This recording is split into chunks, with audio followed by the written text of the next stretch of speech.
Good morning বন্ধুরা, কেমন আছো সবাই? আশা করি সবাই খুব ভালো আছো। দুষ্টু মিষ্টি আরাধ্যার আরেকটি ভ্লগে তোমাদের সকলকে স্বাগত জানাই। দূরের বন্ধু, কাছের বন্ধু, সবার জন্য রইল অনেক অনেক অনেক ভালোবাসা। আর আমার গলার আওয়াজটা শুনে বুঝতেই পারছো, আমার শরীরটা একদমই ভালো নেই। একটু ঠিক হয়েছিল, কদিন শরীরটা খারাপ ছিল, ঠিক হয়েছিল, আবার ধরেছে জানো তো। তো চলো, আজকে কোনো ভ্লগ ভিডিও নিয়ে আসিনি। আজকে নিয়ে এলাম একটা রান্নার ভিডিও, রেসিপি। অনেকের বাড়িতেই হয় এটা, আমি কিভাবে বানাই সেটাই তোমাদের সাথে শেয়ার করব। চলো পুরো ভিডিওটা দেখো, আশা করি তোমাদের ভালো লাগবে। আর যদি ভালো লাগে তাহলে একটা লাইক করে দিও, ভালোবেসে একটা কমেন্ট করে দিও। আর নতুন যে সকল বন্ধুরা এখনও পর্যন্ত আমার চ্যানেলটাকে সাবস্ক্রাইব করোনি, আমার চ্যানেলটাকে সাবস্ক্রাইব করে দিয়ে পাশে থাকা বেল আইকনটা অল করে রেখো, যাতে আমার পোস্ট করা যে কোনো নতুন ভিডিও সবার প্রথমে তোমাদের ফোনে পৌঁছে যায়। চলো দেখতে থাকো, আশা করি তোমাদের ভালো লাগবে। আর রাস্তার ধারে ঘর, তো তোমরা বুঝতেই পারছো, সারাদিন গাড়ি ঘোড়া যাচ্ছে, প্রচুর আওয়াজ হচ্ছে, তো তোমাদের একটু অসুবিধাই হবে। তো তার জন্য সরি, কি করব বলো, রাস্তার লোককে তো আর মানা করা যায় না, তারা তো যাবেই রাস্তা দিয়ে, তাই না? প্রত্যেকে তো প্রত্যেকের কাজ করবেই, আমি যেমন আমার কাজটা করি, সবাই তো সবার কাজ নিয়েই ব্যস্ত থাকবে, তাই না?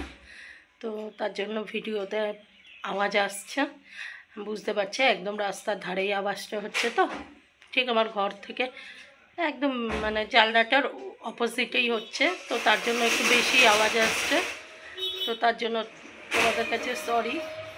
আর তোমরা ভিডিওটা দেখো, কেউ রাগ করো না, আর সবাই আমার পাশে থেকো। তোমরা পাশে না থাকলে আমার আগামী দিনে এগিয়ে যাওয়াটা সম্ভব হবে না। যতটুকু এগোতে পেরেছি শুধুমাত্র তোমাদের জন্য। চলো ভিডিওটা দেখতে থাকো আর আমার পাশে থেকো। তো বন্ধুরা দেখো, আগের দিন করেছিলাম আমড়ার চাটনি, আর কিছুটা আমরা আমি নিয়ে চলে এসেছিলাম বাপের বাড়ি দিয়ে। তো আজকে এই কটা আমরা দিয়ে একটা রান্না করব, আর সেটাই তোমাদের সাথে একটু শেয়ার করব। চলো আমড়াগুলো কেটে নিই। চলো, আরাধ্যা স্নানে গেছে, ওর হাত দিয়ে সাবানটাকে, এর আগের দিন কী করেছে, মগের মধ্যে জল নিয়ে আর সাবানটাকে বেশ করে মানে গুলিয়ে দুভাগ করে দিয়েছে সাবানটা। সেই সাবান আজকে গায়ে মাখতে গেছে, সাবান বাথরুমের মেঝেতে পড়ে গেছে, তাই বলছে মা সাবানটা না পড়ে গেছে, তুলতে পারছি না। তাই বললাম যে তুলতে হবে না, তুমি পড়ে যেও না। এই দেখো, এই আমড়াগুলোকে প্রথমে আগে কেটে নিই। তোমরা চাইলে দুভাগ করতে পারো, আমি দুভাগ করব না, আমি 4 ভাগ করব। শক্ত হয়ে গেছে আমড়াগুলো, জানো, খুব শক্ত হয়ে গেছে। এই দেখো, এই দেখো, দেখেছো? চলো, এই যে এইরকম 4 ভাগ করে নিলাম।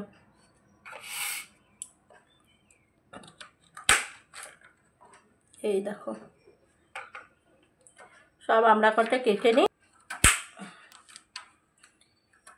যতই শরীর খারাপ থাক, যাই থাক, কী করবো বলো, রান্নাও করতে হবে, খেতেও হবে, সবই করতে হবে, সংসারের কাজও করতে হবে, ভিডিও করতে হবে, সবই করতে হবে, কাজ তো করতেই হবে, তাই না? সোশ্যাল মিডিয়ায় যখন নেমেছি তখন কাজ করতেই হবে, কিছু করার নেই।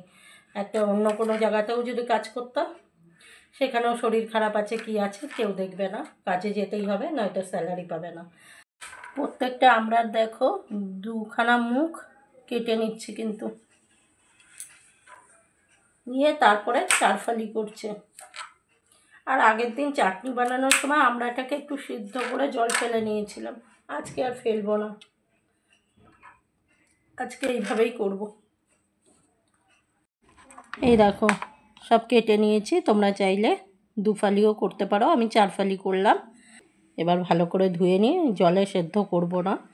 আর কীভাবে বানাচ্ছি তোমরা পুরো ভিডিওটা দেখতে থাকো, সবটাই ভিডিওর মাধ্যমে শেয়ার করছি। দেখো বন্ধুরা, কড়াই গরম বসিয়ে দিয়েছিলাম, আর তেল কিন্তু গরম হয়ে গেছে। যতটা পরিমাণ তেল দরকার আমার, আমি ততটুকুই দিয়েছি। দিয়ে দেবো কালো জিরে, দেখো বন্ধুরা, আমি কিন্তু আমড়াগুলো সেদ্ধ করে দিই। দেখো আমড়াগুলো সেদ্ধ করে দিই, কড়াইতে তেল গরম করে কালো জিরে দিলাম। মানে আমি মশলাটা করে নিই। চলো, দিলাম কাঁচা লঙ্কা, দিয়ে দেবো দেখো এই কটা রসুন। তোমরা চাইলে সাদা সর্ষেও দিতে পারো, আমি কালো সর্ষেটাই দেব। এই দেখো দিয়ে দিলাম। রঙটা চেঞ্জ হয়ে গেছে, দেখো প্রত্যেকটা আমরা রঙ কিন্তু চেঞ্জ। বেশিক্ষণ লাগে না রান্নাটা করতে, আর সেদ্ধ হয়ে গেছে আমরা। এই দেখো ঠিক আছে, আমরা সেদ্ধও হয়ে গেছে ভাজতে ভাজতে। বেশিক্ষণ লাগে না, ওই 2-3 মিনিট একদম কড়াইতে তেল গরম করে ওর মধ্যে দিয়ে দিলেই একদম সেদ্ধ হয়ে যায়। তবে আমড়াটা যদি মানে একদম কচি থাকে তাহলে সেই আমড়াটা খুব তাড়াতাড়ি সেদ্ধ হয়। দেখো প্রথমে কিন্তু আমি জল দেব না, শুধু একদম শুকনোটাই ঘুরিয়ে নেব।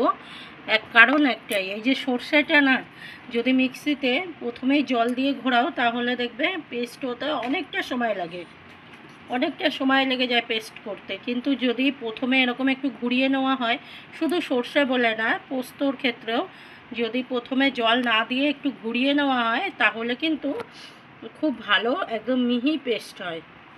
পোস্তও তাই, যারা দানা দানা পোস্ত খাওয়া পছন্দ করো না, একটুখানি জল ছাড়া আগে মিক্সি বাটিতে দিয়ে ঘুরিয়ে নেবে, নিয়ে তারপরে জল দিয়ে পেস্ট করবে, দেখবে একদম পুরো মিহি হয়ে গেছে। এই দেখো দেখো সর্ষেটা অর্ধেক কিন্তু পেস্ট হয়ে গেছে, লঙ্কাটা রসুনটা দেখো সব মোটামুটি পেস্ট হয়ে গেছে। এই দেখো এইবার দিয়ে দেবো পরিমাণ মতো জল, দিয়ে দিলাম পরিমাণ মতো, যতটা পরিমাণ লাগবে জল দিলাম।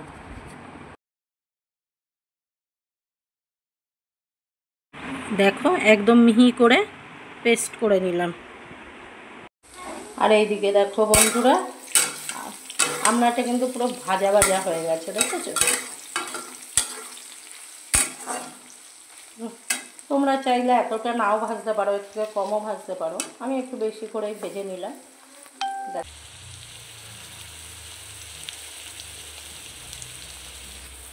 সেই মশলাটা ধুয়ে সেই জলটা মিক্সি বাটিতে যে মশলাটা লেগে আছে সেটাকে ধুয়ে দিয়ে দিলাম জলটা। এবার দিয়ে দিলাম পরিমাণ মতো নুন, হলুদ আর চিনি। এই রান্নাটা কিন্তু একটু টক মিষ্টি ঝাল হবে, তো তার জন্য চিনির পরিমাণটাও একটু বেশি দিলাম। সব মশলা দিয়ে তারপরে কিন্তু একদম অল্প আছে ঢেকে রেখে দেবো, ওই 2 থেকে 3 মিনিট, ব্যাস তাহলেই কিন্তু তৈরি হয়ে যাবে। তৈরি করে নিলাম আমরা টক মিষ্টি ঝাল, এই দারুণ স্বাদের রেসিপিটি। গরম গরম ভাত আর সাথে আমরার এই টক ঝাল মিষ্টি রেসিপিটি দারুণ হয় কিন্তু খেতে।